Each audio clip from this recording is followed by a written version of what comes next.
She humiliated me in front of the entire office, called me irrelevant, pathetic, and said I was just lost. People laughed. I stayed quiet. Then her boss turned around, looked straight at me, and said, "That's our CEO." The silence that followed? You could hear a pin drop. Can you believe the audacity? My hands were literally trembling as I walked into that corporate event. I hadn't seen my sister, Madison, in months, and I certainly wasn't ready for what was about to unfold. For years, I'd lived in her shadow, but now, with my own career finally taking off, a secret I'd kept hidden, I felt this strange mix of power and vulnerability. Little did I know, within hours, Madison would try to absolutely humiliate me in front of everyone, having no clue she was about to make the biggest mistake of her professional life. Living in the shadow growing up as Madison Wilson's little sister was like living in a permanent eclipse. Madison, for years my senior, was the family's golden child. While most siblings had their ups and downs, Madison excelled at everything. By third grade, she was reading high school novels. Middle school? Class president and debate team captain. High school brought more accolades: valedictorian, prom queen, state tennis champ, and a full academic scholarship to Cornell. And then there was me, Mackenzie the mediocre. Not that I was truly mediocre, but standing next to Madison's blinding light, I might as well have been invisible. My solid B+ average looked dismal next to her perfect 4.0. My spot on the school newspaper meant nothing compared to her editorship.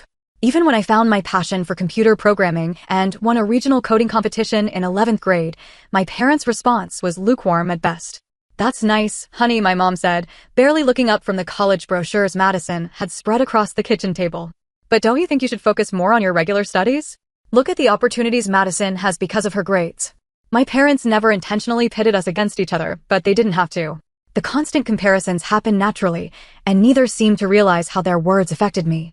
Dad was particularly guilty, always introducing us as Madison, our Cornell graduate, and Mackenzie, our younger daughter, as if my entire identity was simply being born second. College only widened the gap. Madison graduated summa cum laude with a double major in economics and business administration. Within weeks, she had multiple job offers and accepted a position at North Star Financial, one of the most prestigious firms in the country. Her starting salary was more than our parents made combined, and they couldn't have been prouder. My college journey was more winding. I started at State University as a business major, trying to follow Madison's path, but quickly realized I was miserable. After a particularly rough semester, I dropped out, much to my parents' horror. 6 months later, I enrolled at a different school as a psychology major, only to switch to computer science after a year. It took me 5.5 years to graduate, and my ceremony was nothing like Madison's. "At least you finished," my mother whispered, squeezing my hand as if consoling me for some terrible loss. Madison hadn't even attended, citing an important business meeting. A winding path and a turning point. The early years of my career reflected my scattered education. I bounced between entry-level IT positions, never staying anywhere longer than 18 months. Madison, meanwhile, was climbing the corporate ladder at North Star with impressive speed.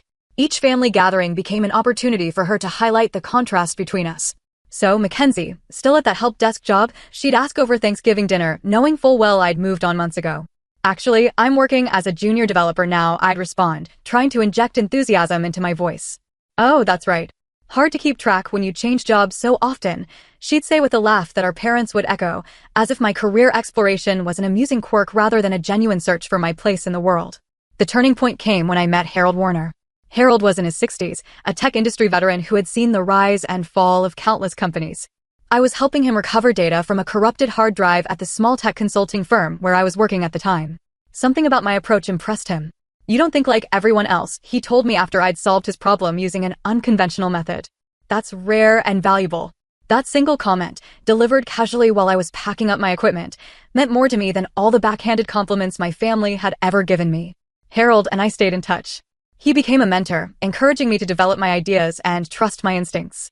He saw potential in me that no one else had bothered to look for. Madison, of course, was dismissive of this relationship. "A retired tech guy is giving you career advice?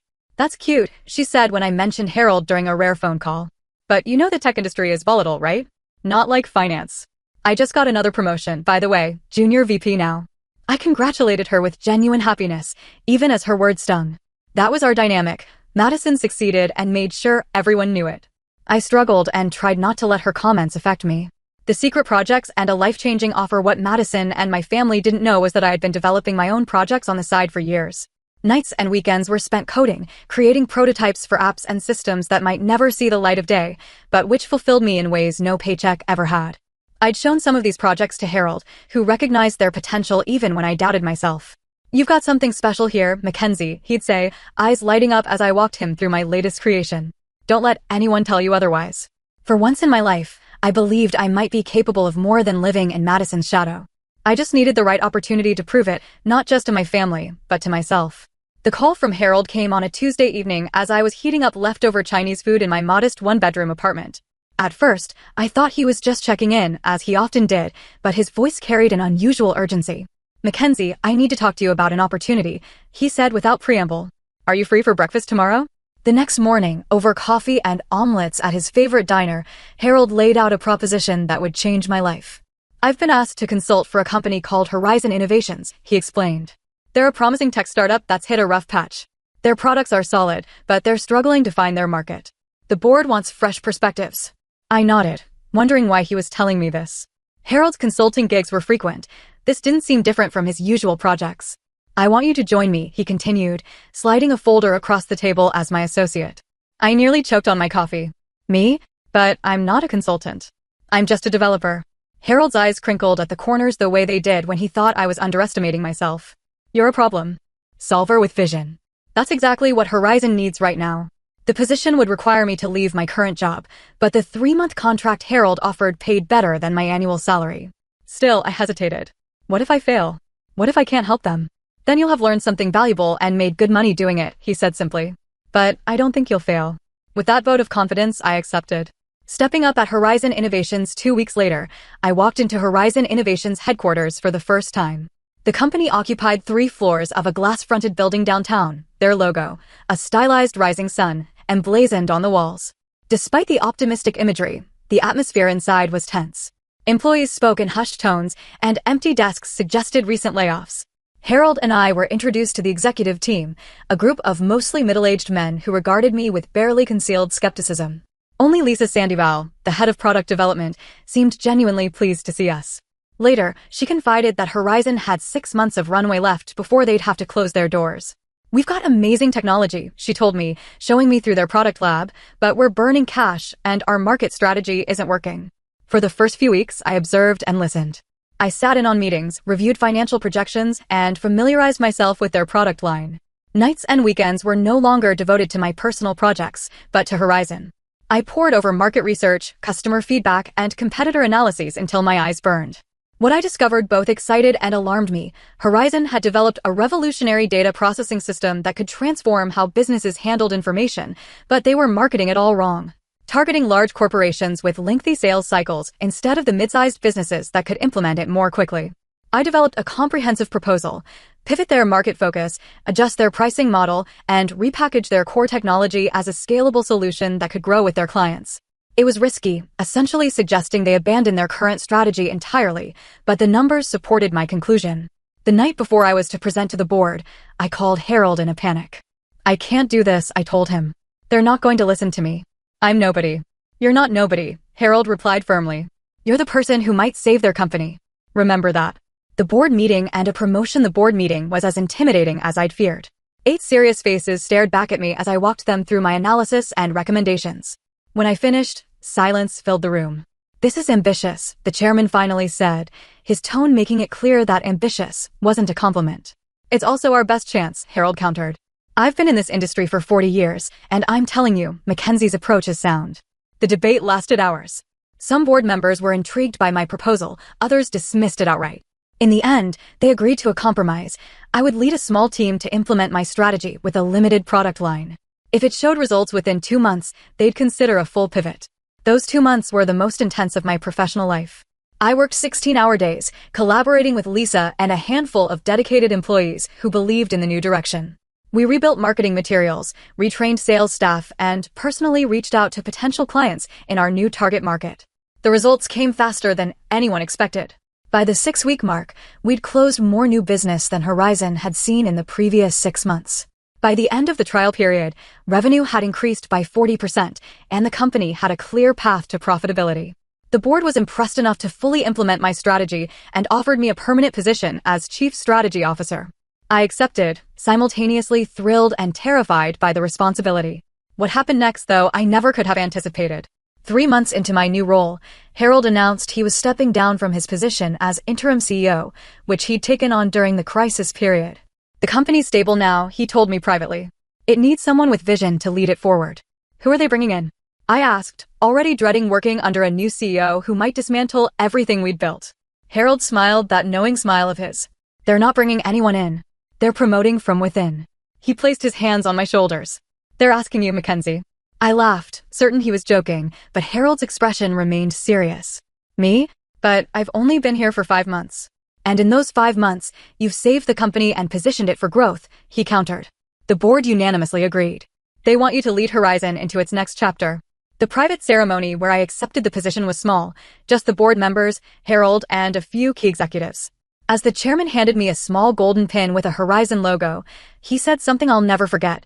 Sometimes the most unlikely leaders turn out to be exactly what an organization needs. The secret CEO, I decided to keep my new position quiet for my family, at least temporarily. It wasn't about creating a dramatic reveal. I simply wanted to settle into the role and prove to myself that I deserved it before facing the inevitable skepticism from Madison and my parents. You should tell them. My best friend, Emma, insisted when we met for drinks to celebrate my promotion. Your sister would finally have to acknowledge your success. That's exactly why I'm not telling them yet, I replied. I don't want this to be about Madison or her acknowledgement. I want to know I can do this job well, regardless of what my family thinks. Emma shook her head but didn't press further. Instead, she raised her glass to Mackenzie Wilson, secret CEO extraordinaire. I clinked my glass against hers, still unable to fully believe this was my life now. I keep waiting for someone to realize they've made a terrible mistake. Classic imposter syndrome, Emma diagnosed with a grin. You'd better get over it fast. CEOs need to project confidence. She was right, of course, and over the next few weeks, I grew more comfortable in my new role. The executive team respected my decisions, employees responded positively to my leadership style, and our business continued to expand. Then came the news that would set the stage for my eventual confrontation with Madison. North Star Financial, where my sister worked as junior VP, was exploring the possibility of acquiring smaller tech companies to diversify their portfolio. Horizon Innovations was on their list of potential acquisitions. The board was intrigued by the possibility. A partnership with North Star could provide the capital we needed for faster expansion. I was less enthusiastic, concerned about maintaining our company culture and independence, but agreed we should at least entertain the discussion. Which is how I found myself invited to a private industry event where representatives from both companies would have the opportunity to meet informally before any official negotiations began. An event where, inevitably, I would come face to face with Madison for the first time since becoming CEO. Are you going to tell her beforehand? Emma asked when I called her in a panic. No, I decided after a moment's thought. If I tell her now, she'll think I'm trying to impress her. I'd rather just show up and do my job. This is going to be interesting, Emma said, and I could hear the smile in her voice. Promise you'll call me right after with all the details. Assuming I survived the experience, I replied, only half joking. As I hung up, I tried to calm my racing thoughts. After years of living in Madison's shadow, I was about to step into the light as her professional equal, or even superior. The thought was both terrifying and exhilarating. The confrontation the evening of the networking event arrived faster than I'd anticipated. I stood in front of my closet, second-guessing my outfit choice for the 20th time. In the past, I'd always felt underdressed next to Madison's polished designer wardrobe. Tonight needed to be different. I finally settled on a tailored charcoal suit with subtle pinstripes and a silk blouse in Horizon's signature deep blue, professional but not flashy, authoritative without trying too hard. I applied minimal makeup, swept my hair into a sleek low bun, and added the small golden Horizon pin to my lapel. Looking in the mirror, I barely recognized myself. The nervous younger sister was gone, replaced by someone who looked capable, in charge. You've earned this, I told my reflection, repeating the mantra Harold had suggested whenever my confidence wavered. The event was being held at the Grand, a luxury hotel downtown known for hosting exclusive corporate gatherings. As my driver pulled up to the entrance, I took a deep breath, straightened my shoulders, and stepped out into the cool evening air. Inside, the hotel's ballroom had been transformed into an elegant networking space. Clusters of leather armchairs created intimate conversation areas, while a central bar and buffet encouraged mingling. I recognized some faces from industry events and a few of my own executives who had arrived earlier. I decided to observe for a while before making my presence known. Moving to a quiet corner with a glass of sparkling water, I watched the dynamics unfold. The North Star contingent was easy to spot. They traveled in tight groups, exuding the particular confidence of people accustomed to being the most powerful in any room. Have you seen the Horizon CEO yet? I overheard one man ask another. I heard they recently appointed someone new, but information's been surprisingly tight-lipped. Probably some tech veteran they brought in to make the company attractive for acquisition. His companion replied with a dismissive wave. These startups always do that when they're looking to sell. I smiled to myself, amused by how wrong they were. I was about to move on when a familiar voice cut through the ambient chatter like a knife. Jake. Elizabeth. So good to see you both. Madison. My sister looked exactly as I remembered, perhaps even more polished. Her blonde hair was cut in a sleek bob that emphasized her sharp cheekbones, and her navy blue dress screamed expansive confidence. She was working the room with practiced ease, shaking hands and laughing at just the right moments. I watched her for a few minutes, delaying our inevitable encounter. Madison had always thrived in these settings, while I typically counted the minutes until I could escape, another difference between us that our parents had noted frequently. Finally deciding I couldn't avoid her all night, I set down my glass and made my way toward her. Madison spotted me when I was about 10 feet away. Her perfectly maintained smile faltered for just a moment before returning at full wattage. "Mackenzie," she exclaimed, loud enough for those nearby to hear. "What a surprise. I had no idea you'd be here." The subtle emphasis on "you" communicated her real question. What was I doing at an exclusive industry event?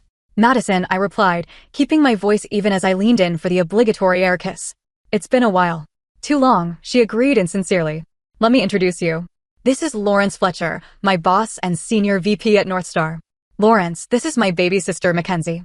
Lawrence, a distinguished-looking man in his 50s, extended his hand. "A pleasure to meet you, Mackenzie. Are you in finance like your sister?" Before I could answer, Madison jumped in. "Oh no, Mackenzie works in tech support, isn't it? Or have you moved on again?" The condescension in her tone was subtle but unmistakable. I saw Lawrence's interest fade slightly, but to his credit, he maintained his polite expression. "I'm still in tech," I said simply, choosing not to correct her assumption just yet. "How are things at North Star? I hear you're looking at expanding into the tech sector." Lawrence's eyebrows rose slightly, perhaps surprised that someone in tech support would be aware of their corporate strategy. "Indeed we are. The future is digital after all." "Smart move," I nodded, though tech acquisitions can be tricky to integrate successfully. "That's why we do extensive due diligence," Madison interjected, clearly annoyed that I was engaging her boss in actual business conversation. "Speaking of which, Lawrence, we should join the others." The Westbrook team wanted to continue our discussion from yesterday. Lawrence seemed slightly reluctant to end our conversation. "Actually, I'm finding this quite interesting. Mackenzie, what's your perspective on the challenges of merging traditional finance with tech culture?" As I began to answer thoughtfully, drawing on my recent experience leading Horizon through its transformation, I could see Madison growing increasingly uncomfortable. Her eyes darted around the room as if looking for rescue, and she kept trying to interject with comments designed to emphasize her importance. "That's an insightful point," Lawrence said when I finished, genuine respect in his voice. "You seem to have a solid grasp of both industries." "Mackenzie's always been a quick study," Madison said with a tight smile. "But theoretical knowledge is one thing. Actually managing these complex transitions is quite another. Our team at North Star has successfully integrated 3 companies this year alone." "Impressive," I acknowledged, refusing to be baited into competition. "Each acquisition presents unique challenges." Our conversation was interrupted by the arrival of another North Star executive, giving me a perfect opportunity to excuse myself. As I walked away, I could feel Madison's eyes boring into my back. Our brief interaction had not gone according to her script, and I knew she wouldn't let that stand. Over the next hour, I mingled with various attendees, including several of my own executives who carefully addressed me as Miss Wilson rather than CEO, as we'd agreed beforehand. I was engaged in a fascinating discussion about data with the CTO from another company when I noticed Madison watching me from across the room, her expression calculating. When we took a brief break, Madison approached, this time alone. "I'm confused," she said without preamble. "Why exactly are you here, Mackenzie?"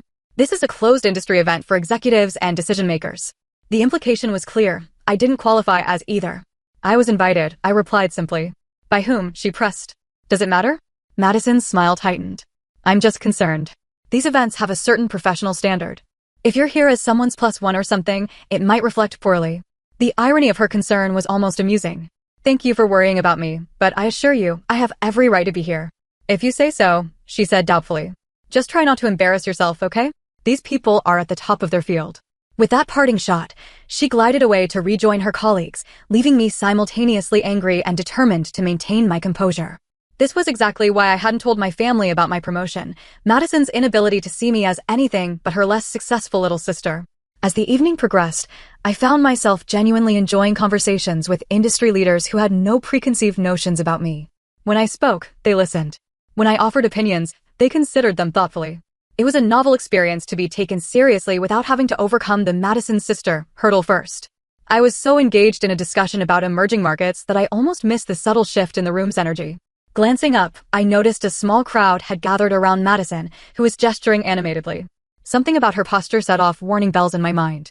Excusing myself from my conversation, I drifted closer to Madison's group, staying just far enough away to observe without being noticed. As I approached, Madison's voice carried clearly across the space between us. Absolutely brilliant at solving little technical problems, but completely lost when it comes to the big picture. Our parents worried about her for years. My stomach dropped as I realized she was talking about me. You should have seen her in college, Madison continued, her voice carrying just enough to ensure nearby conversations faltered as people tuned into her story. Changed majors 3 times and took nearly 6 years to graduate. Meanwhile, I was already a junior analyst at North Star. Laughter rippled through her audience, though I noticed several people shifting uncomfortably. Madison, emboldened by the attention, raised her voice slightly. She's always been this way, jumping from job to job, never quite finding her place. Tech support 1 month, junior developer the next. She made air quotes around developer, as if the title itself was a joke. Our parents finally stopped asking about her career at family dinners. It was just too depressing. I stood frozen, the familiar feeling of humiliation washing over me. This was Madison's specialty, taking my personal struggles and transforming them into amusing anecdotes that highlighted her own success by comparison. She'd done it at family gatherings, at the few social events we'd both attended over the years, and now she was doing it in front of industry professionals who were potential business partners for my company. Lawrence, I noticed, was standing at the edge of the group, his expression growing increasingly uncomfortable as Madison continued. He caught my eye across the room and had the grace to look embarrassed on my behalf, though he made no move to intervene.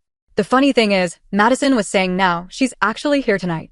I have no idea how she wrangled an invitation, but that's Mackenzie for you, always trying to network her way into opportunities rather than earning them through hard work like the rest of us. The group's attention swiveled in my direction, and I saw recognition dawn on several faces. Some looked embarrassed to be caught listening to Madison's mockery, while others seemed merely curious about this supposedly incompetent sister. I had 2 choices: retreat and preserve what dignity I could, or confront the situation head-on. The old Mackenzie would have chosen the former, making a quiet exit and crying in the car on the way home. But I wasn't that person anymore. With deliberate calm, I straightened my jacket, touched the horizon pin on my lapel for reassurance, and walked toward the group. Madison, I said as I approached, my voice steady despite the adrenaline coursing through me, I see you're entertaining everyone with family stories. My sister's smile faltered only momentarily before returning with renewed brightness. Mackenzie, I was just telling everyone about your unconventional career path. Yes, I heard, I replied evenly. Though I think you may have missed some recent developments. Oh, Madison laughed lightly. Did you change jobs again? It's so hard to keep track. I could see Lawrence wincing at her tone, but Madison, caught up in her performance, didn't notice. Actually, I've been with the same company for nearly a year now, I said. A whole year? That must be some kind of record for you. Madison quipped, earning a few reluctant chuckles from her audience. Encouraged, she pressed on. What exactly are you doing there? Still fixing computers when they break? Something like that.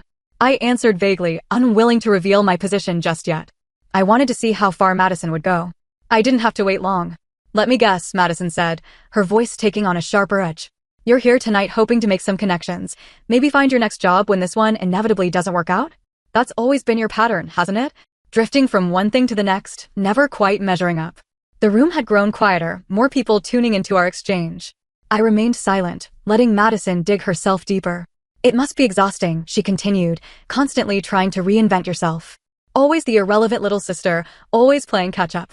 A few people in the crowd were now openly uncomfortable, exchanging glances or finding sudden interest in their drinks, but Madison, buoyed by what she perceived as her superior position, didn't notice or didn't care. I mean, let's be honest, Mackenzie, you're what, 32 now, and what do you have to show for it? No stable career, no professional accomplishments worth mentioning. Even mom and dad have given up hoping you'll find your way. Each word struck like a physical blow, not because they were true, but because they revealed how little Madison thought of me, how little she knew about who I'd become. In her mind, I was perpetually the confused, underachieving younger sister, a convenient foil to her own success story. You know what's truly pathetic? Madison asked, her voice dropping to a mock-confidential tone that nonetheless carried clearly.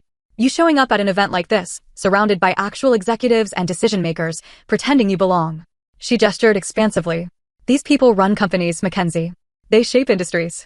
What could you possibly contribute to conversations like that? Lawrence cleared his throat loudly, clearly attempting to signal Madison to stop, but she was too caught up in her monologue to notice. I mean, look around. She gestured expansively.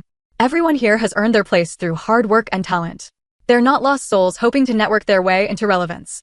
The silence that followed her statement was deafening. I could feel dozens of eyes on me, waiting for my response. In that moment, memories of similar humiliations flashed through my mind. Madison belittling my science fair project in front of my teachers. Madison interrupting my stories at Thanksgiving dinner to correct inaccuracies. Madison explaining to my college friends why I'd changed majors yet again. But this time was different. This time, I wasn't the person Madison thought I was. This time, I had nothing to prove to her or anyone else. I was about to respond when Lawrence stepped forward, his expression a mixture of embarrassment and stern authority. He placed a hand on Madison's shoulder, effectively silencing her. Madison, he said quietly but firmly, I think that's enough. Madison turned to him with a confident smile, clearly expecting support. I'm just filling everyone in on some background, family context, you know. Lawrence's next words changed everything. Madison, that's enough, Lawrence repeated, his voice carrying clearly in the now silent room. That's our CEO you're talking about. The revelation for a moment, it seemed as if time had stopped. Madison's expression froze mid-smile, her eyes widening as Lawrence's words sank in. She turned back to me, disbelief written across her features. What? The word came out as barely more than a whisper. Mackenzie Wilson, Lawrence continued, turning to address the gathered crowd, is the CEO of Horizon Innovations, the company North Star has been so eager to discuss potential partnerships with. The silence in the room gave way to a soft murmur as people processed this information. I watched emotions flicker across Madison's face in rapid succession, confusion, disbelief, embarrassment, and finally a dawning horror as she realized what she'd done. That's not possible, Madison stammered, her composure cracking. Mackenzie is, she's just. She trailed off, unable to reconcile her perception of me with this new reality. I stepped forward then, my initial anger giving way to a strange calm. This moment wasn't about humiliating Madison, as she had tried to humiliate me. It was about finally claiming my own identity, separate from hers. I was appointed CEO of Horizon Innovations 6 months ago, I said, addressing not just Madison but the entire room. Before that, I served as Chief Strategy Officer, helping to implement a comprehensive restructuring that increased our revenue by 40% and positioned us for sustainable growth. Madison's face had gone pale, her usual confident demeanor completely shattered.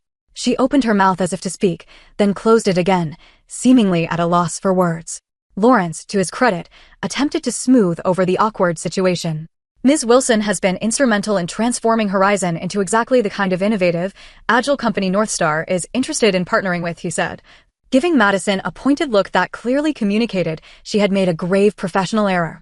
I didn't know, Madison finally managed, her voice small. Then, with visible effort, she attempted to recover. I was just joking, of course. Sister humor. Mackenzie knows I'm her biggest supporter. The transparent attempt to reframe her previous comments fell flat. Several people in the crowd exchanged knowing glances, and I could see the damage control already beginning in Madison's mind. Rather than dwelling on her discomfort, I decided to redirect the conversation to the reason we were all there. Stepping into the center of the group, I addressed the assembled executives with newfound confidence. Since we're all here, I'd like to take a moment to share Horizon's vision for the future of data management in financial services. Our proprietary processing system has applications that could transform how firms like North Star handle client information. As I launched into a brief but compelling overview of our technology, I could see respect dawning in the eyes of those listening. They were no longer seeing me as Madison's awkward little sister, but as a knowledgeable industry leader with valuable insights. Lawrence nodded appreciatively as I spoke, occasionally asking intelligent questions that allowed me to highlight our company's strengths. Madison remained silent throughout, her expression fluctuating between shock and mortification. When I finished my impromptu presentation, several executives approached with business cards and requests for follow-up meetings. Lawrence was particularly enthusiastic, pulling me aside to express his personal interest in exploring collaboration opportunities. I'm impressed, he said quietly. Not just with your company, but with how you handled that uncomfortable situation. Lesser leaders might have responded differently. Professional courtesy is important, I replied, glancing briefly at Madison, who was now standing alone by the bar, downing what appeared to be a stiff drink. Especially when considering potential business relationships. Lawrence nodded, understanding my meaning. For what it's worth, that kind of behavior is not representative of North Star's professional standards. I'll be addressing it privately. I thanked him for his candor, exchanged contact information, and promised to have my team follow up with his to schedule formal discussions. As he walked away, I felt a weight lifting from my shoulders. For perhaps the first time in my adult life, I had been seen and evaluated on my own merits, not as an extension or comparison to Madison. The rest of the evening passed in a blur of introductions and conversations. Industry leaders who had previously ignored me now sought me out. Business cards accumulated in my pocket, and potential opportunities for Horizon multiplied with each discussion. Madison made one attempt to approach me, her expression a forced mixture of contrition and sisterly affection. Mackenzie, can we talk for a moment? Privately? I think we've both said enough for one evening, I replied, not unkindly but firmly. We can discuss family matters another time. Tonight, I'm here as Horizon's CEO. She flinched slightly at the rejection but nodded, seeming to understand that she had crossed a line that couldn't be easily walked back. Of course. Another time. As the event began winding down, I found myself in a final conversation with Lisa Sandoval, my head of product development, who had witnessed the entire confrontation with Madison. That was something else, she whispered as we gathered our things to leave. Are you okay? I considered the question carefully before answering. Actually, I'm better than okay. For years, I've been trying to escape Madison's shadow. Tonight, I finally stepped into my own light. Lisa smiled. And it's a pretty bright light, boss. The aftermath and a new beginning as we walked toward the exit, I caught Madison watching me from across the room. Our eyes met briefly, and I saw something I'd never seen in her expression before, uncertainty tinged with what might have been respect. I gave her a small nod before turning away, knowing that whatever happened next between us, our relationship had fundamentally changed. In the car ride home, I finally allowed myself to process the emotional roller coaster of the evening. There was no triumph in Madison's humiliation. That wasn't what I had wanted. But there was undeniable satisfaction in finally being recognized for my own accomplishments, in my own right. As promised, I called Emma the moment I got home, despite the late hour. You will not believe what just happened, I began, kicking off my heels and sinking onto my couch. Try me, she replied, and I could hear the smile in her voice. The morning after the networking event, I woke to a barrage of notifications on my phone. Word had spread quickly through industry channels about the confrontation between Madison and me, with varying degrees of accuracy. My PR director had already sent 3 increasingly urgent messages requesting guidance on how to handle the situation. I sent a brief reply, business as usual.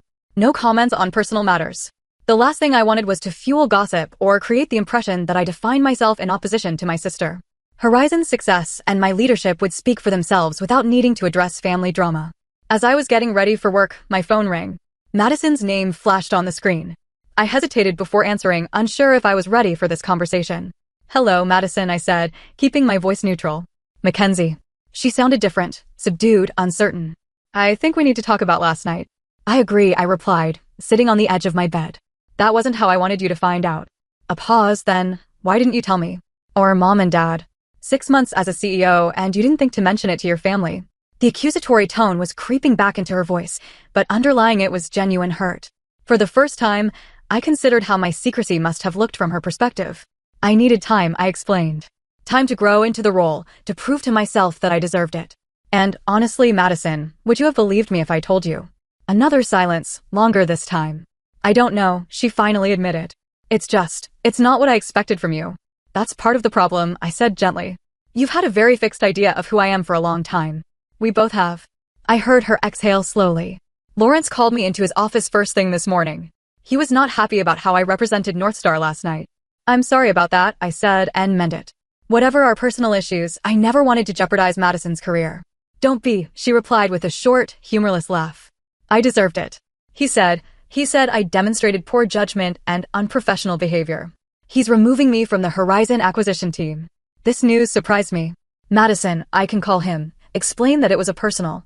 No, she cut me off. Don't. He's right. I let personal feelings affect a business situation. That's exactly what we're trained not to do.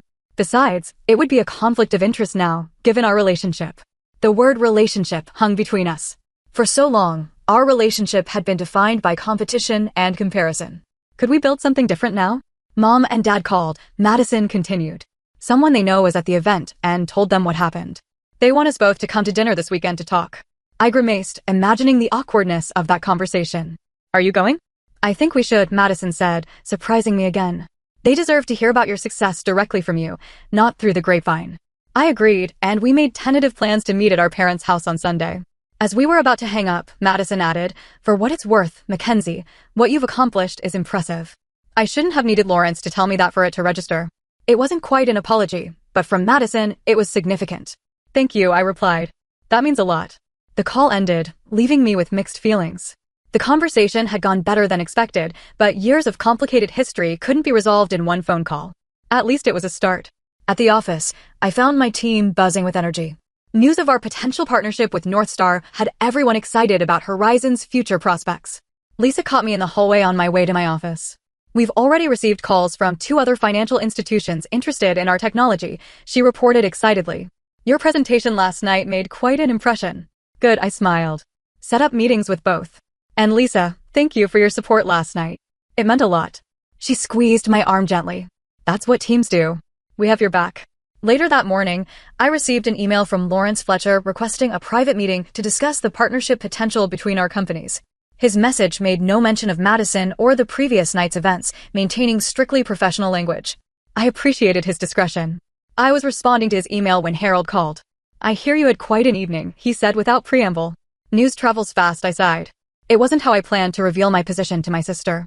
"Sometimes the universe has its own timeline," Harold replied philosophically. "Are you all right?" "I am," I realized, somewhat surprised by the truth of it. "Actually, I feel lighter, like I finally stepped out of a shadow I've been carrying for years." "Good," Harold said. "Because now comes the hard part." "What's that?" "Deciding whether a partnership with North Star is actually the right move for Horizon, regardless of personal complications." He was right, of course. The confrontation with Madison had overshadowed the actual business purpose of the event. Now I needed to evaluate the potential partnership on its merits alone. "I've scheduled a meeting with the executive team for tomorrow," I told him. "We'll review all options objectively before proceeding." "That's my girl," Harold said proudly. "Always the strategist."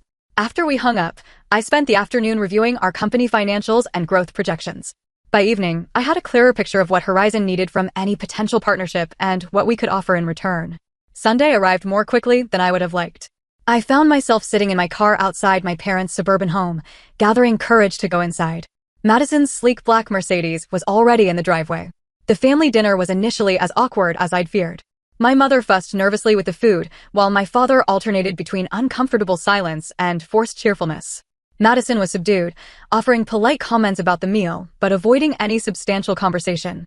Finally, over dessert, my father cleared his throat. So, he began, "I understand congratulations are in order, Mackenzie." "Thank you," I replied, meeting his gaze steadily. "I was appointed CEO of Horizon Innovations 6 months ago." "6 months?" my mother exclaimed. "And you didn't tell us." "I wanted to establish myself first," I explained, repeating what I told Madison. The company was going through significant changes, and I needed to focus on leading that transformation. Still, my mother persisted, "We're your family. We should have been the first to know." Madison surprisingly came to my defense. "I think I understand why Mackenzie kept it quiet," she said, setting down her fork. "Our family has a certain dynamic." My parents looked confused. "What do you mean?" my father asked. Madison glanced at me before continuing. "We've always had to find roles in this family. I was the achiever, the successful one. Mackenzie was." She hesitated. "The perpetual work in progress," I finished for her. "That's not fair," my mother protested, but her tone lacked conviction. "Isn't it?" I asked gently. "When I dropped out of college, Dad, you told me I should try to be more like Madison. When I changed careers for the 3rd time, Mom, you asked if I'd ever find my place, like Madison did." My parents exchanged uncomfortable glances, recognition dawning in their expressions. "We never meant to compare you," my father said eventually. "We just wanted you to be successful." "And in your minds, success looked like Madison's path," I pointed out. "But that wasn't my path. It took me longer to find my way, but I did find it on my own terms." Madison had been quiet, watching this exchange. Now she spoke up. "I owe you an apology, Mackenzie.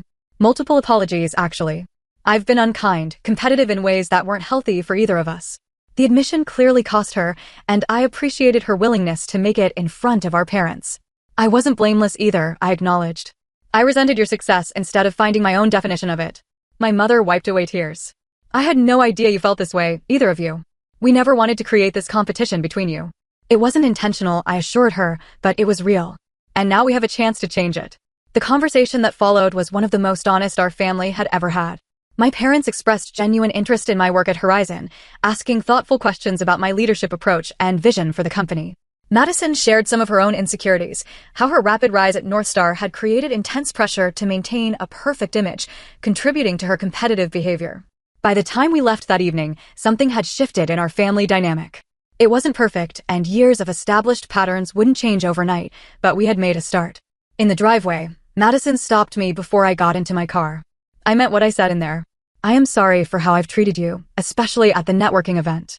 I know, I said, and I accept your apology. She hesitated, then asked, will this affect your decision about the partnership with Northstar? I appreciated her directness. No. That decision will be based on what's best for Horizon, nothing else. Madison nodded, seeming relieved. That's fair. For what it's worth, I think there's potential for both companies to benefit, regardless of our personal history. I agree, I replied. Which is why I've scheduled a meeting with Lawrence for next week to discuss specific terms. She looked surprised. You have. Business is business, I said with a small smile. And apparently, I'm pretty good at it. For the first time in perhaps our entire adult lives, Madison looked at me with genuine respect. Yes, she said simply. You are. An unexpected alliance the following week brought another surprising development. Lawrence called personally to inform me that he wanted to restructure the potential partnership between our companies. I've been thinking about our conversation at the event, he explained. Your approach to data management could transform our entire operation. Rather than acquisition, I'd like to propose a strategic alliance. Horizon would remain independent, but we'd integrate your systems across our platform. It was exactly the kind of partnership I had hoped for, one that would provide Horizon with Northstar's resources and reach while preserving our autonomy and culture. I'm definitely interested, I told him. Have your team send over the details, and we'll set up a formal meeting. Excellent, Lawrence replied. And Mackenzie, I've been restructuring our tech division leadership. We need someone who truly understands both finance and technology to head the integration on our side. I immediately knew where he was going with this. Madison would be excellent in that role. You think so? He asked, sounding surprised after everything that happened. Madison is intelligent, detail-oriented, and knows Northstar's operations inside out, I said. Our personal history aside, she would be an asset to the project. There was a pause before Lawrence responded. That's remarkably generous of you. It's not generosity, I corrected him. It's good business. After we hung up, I called Emma to update her on all the developments. So, let me get this straight, she said when I finished. Your sister publicly humiliated you, but now you're possibly going into business with her company and even recommended her for a position that would have you working together? Life is complicated, I replied with a laugh. No kidding, Emma said. Just promise me one thing. What's that? When they make the movie about your life, make sure they cast someone good to play me. I was still laughing when my assistant notified me that Harold had arrived for our weekly mentoring session. Seeing him walk into my office, I was struck by how much had changed since that first meeting in the diner when he'd offered me the consulting position with Horizon. You're looking well, he observed, settling into the chair across from my desk. The events of the past week seem to have agreed with you. I feel different, I admitted, more complete somehow. Harold nodded thoughtfully. You know, when I first met you, I saw someone with extraordinary potential who was held back by how others perceived her, more importantly, by how she perceived herself. And now? I asked. Now I see a leader who has stepped fully into her power, he said simply. Someone who makes decisions based on what's right, not what's easy or expected. His words warmed me. I couldn't have done it without your guidance. Nonsense, Harold waved dismissively. I merely opened a door. You walked through it on your own and built this success with your own talent. We spent the next hour discussing Horizon's future, the potential alliance with Northstar, and my vision for where to take the company next. As Harold was leaving, he paused at the door. By the way, he said casually, Lawrence Fletcher called me yesterday. Apparently, you suggested your sister for the integration team. I nodded, curious about his reaction. Harold smiled. That's the difference between a boss and a leader, Mackenzie. A boss holds grudges. A leader sees potential, even in difficult relationships. After he left, I sat quietly at my desk, reflecting on everything that had happened. From the outside, my success might look like a story of revenge, the underestimated sister finally getting her moment of triumph. But it wasn't about winning or losing, about Madison or even my parents. It was about finding my own path, in my own time, and recognizing that success wasn't a fixed destination, but a journey of continual growth and self-discovery. Madison and I would never have a simple relationship. Too much history lay between us for that. But perhaps we could build something new, a relationship based on mutual respect rather than competition. It wouldn't be easy, but few things worth doing ever are. The true transformation 6 months passed in a blur of activity. The strategic alliance between Horizon Innovations and Northstar Financial was officially announced to enthusiastic market response, with both companies' stock prices surging on the news. Under my leadership, Horizon continued to grow, expanding our team and developing new applications of our technology. My relationship with Madison evolved slowly but steadily. Our weekly meetings regarding the integration project were initially stiff and formal, but gradually became more relaxed as we established a new dynamic. We weren't best friends. Too much history stood between us for that. But we had found a way to interact as professionals who respected each other's abilities. One particularly memorable moment came during a joint presentation to both companies' boards. Madison was explaining the technical specifications of the integration when one board member interrupted with a dismissive question that underestimated the complexity of the process. Before I could intervene, Madison firmly but politely corrected him. With all due respect, sir, that approach would compromise the system architecture that makes Horizon's technology so valuable. As my sister, as CEO Wilson has emphasized, maintaining data integrity throughout the integration is non-negotiable. The small correction, from my sister to CEO Wilson, might have seemed insignificant to others, but to me, it represented a profound shift in how Madison saw me, no longer just her little sister, but a CEO whose vision deserved respect. After the meeting, I caught up with her in the hallway. Thanks for backing me up in there. Madison shrugged, but I could see she was pleased. It was the right call. Your system architecture is impressive. I've learned a lot studying it these past months.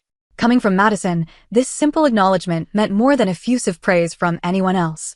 As our professional relationship stabilized, I found myself facing an unexpected decision. Horizon's rapid growth had created the need for a new position, Chief Operations Officer. Someone who could streamline our increasingly complex business processes while I focused on strategic direction and innovation.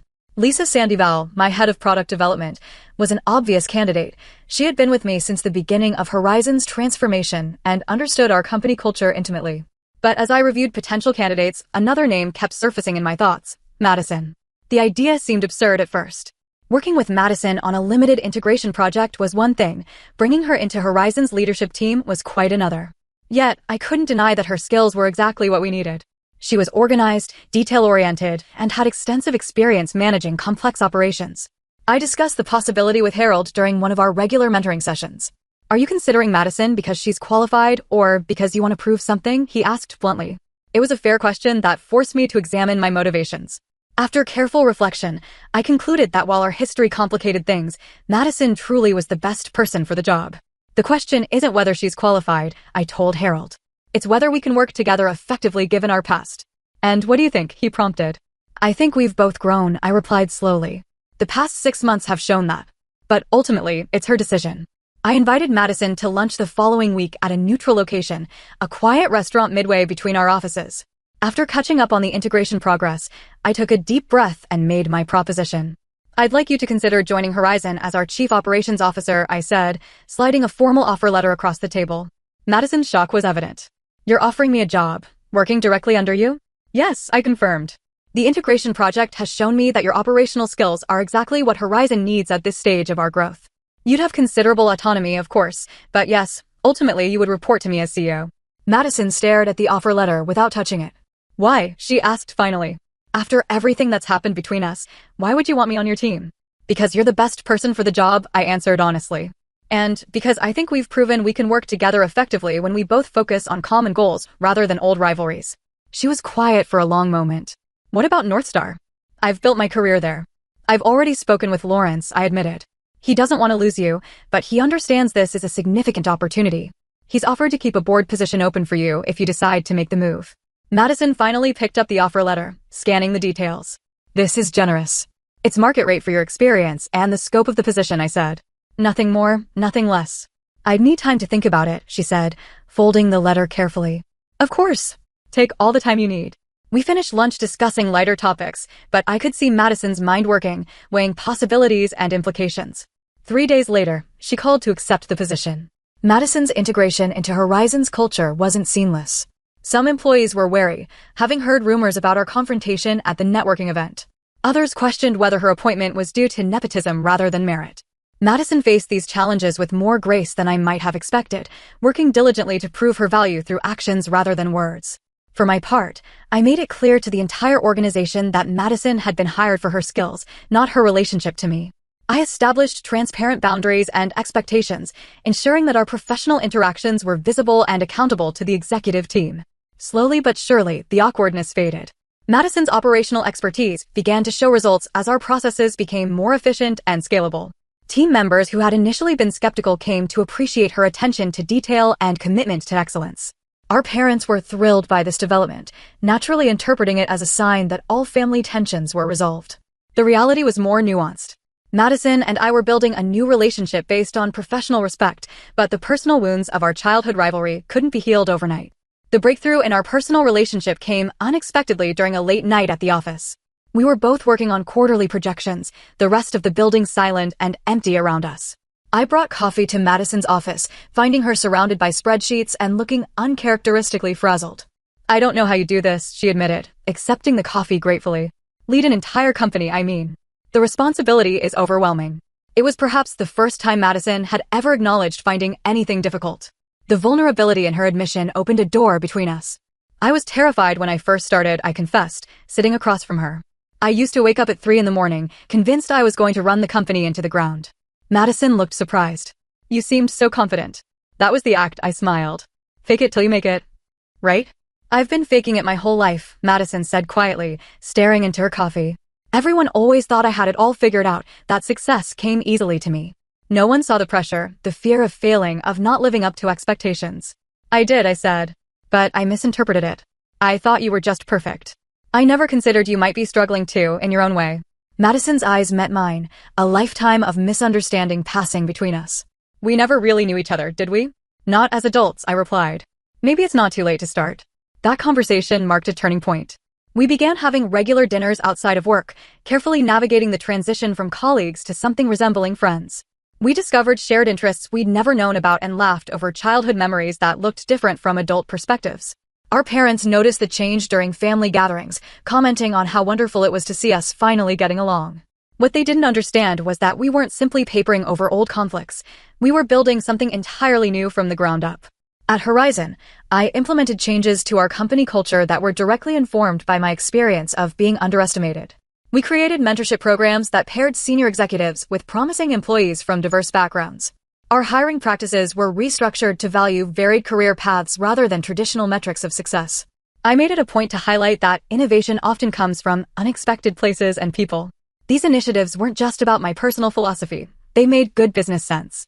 Our team became more creative, more resilient, and more collaborative as we embraced different perspectives and approaches. 1 year after the fateful networking event, Harold announced his retirement from active consulting. We held a celebration at Horizon's headquarters where I had the opportunity to publicly thank him for his guidance. "Harold saw potential in me when no one else did," I told the gathered crowd. "He taught me that leadership isn't about having all the answers. It's about asking the right questions and being willing to learn from everyone around you." After the formal ceremony, Harold and I sat together in my office, sharing a quiet moment amid the festivities. "I'm proud of you, Mackenzie," he said, looking around at what Horizon had become under my leadership. "Not just for the company's success, but for how you've handled everything else, your sister, your family, your own growth." "I had a good teacher," I replied. Harold shook his head. "Teachers can only open doors. You walked through them yourself. What advice do you have for me going forward?" I asked, knowing this might be one of our last mentoring conversations. Harold considered the question carefully. "Remember that success isn't a destination, it's a journey. And the most important relationship you'll ever have is with yourself. Be as kind to yourself as you've learned to be with others, including Madison." His words stayed with me long after the party ended. That night, I found myself reflecting on the incredible journey of the past year and a half, from consultant to CEO, from Madison's shadow to my own light, from resentment to understanding. The story that others might tell about this time would focus on the dramatic moment of revelation, Madison's humiliation and my triumph. But the true transformation had happened in the quieter moments that followed, in difficult conversations, in small acts of professional respect, in the gradual rebuilding of trust and the discovery of new common ground. Success, I had learned, wasn't defined by titles or salaries or even moments of public vindication. It was defined by resilience, the ability to fall down 7 times and stand up 8. It was defined by growth, the willingness to evolve beyond old patterns and perceptions. Most importantly, it was defined by authenticity, the courage to follow your own path, even when others couldn't see where it was leading. Madison and I would never have a simple relationship. The dynamics formed in childhood had shaped us both too profoundly for that. But we had found a way forward, based on mutual respect and understanding. Not as competitors, but as two women with different strengths, different journeys, and finally, different definitions of success. Have you ever been underestimated by someone close to you? How did you handle it? I'd love to hear your stories in the comments below. And if this story resonated with you, please hit that like button and subscribe for more real-life experiences. Remember, sometimes the people who don't believe in you are the ones who inspire you to prove yourself, not to them, but to yourself. Thank you for listening, and may you always find the courage to follow your own path, regardless of who understands it.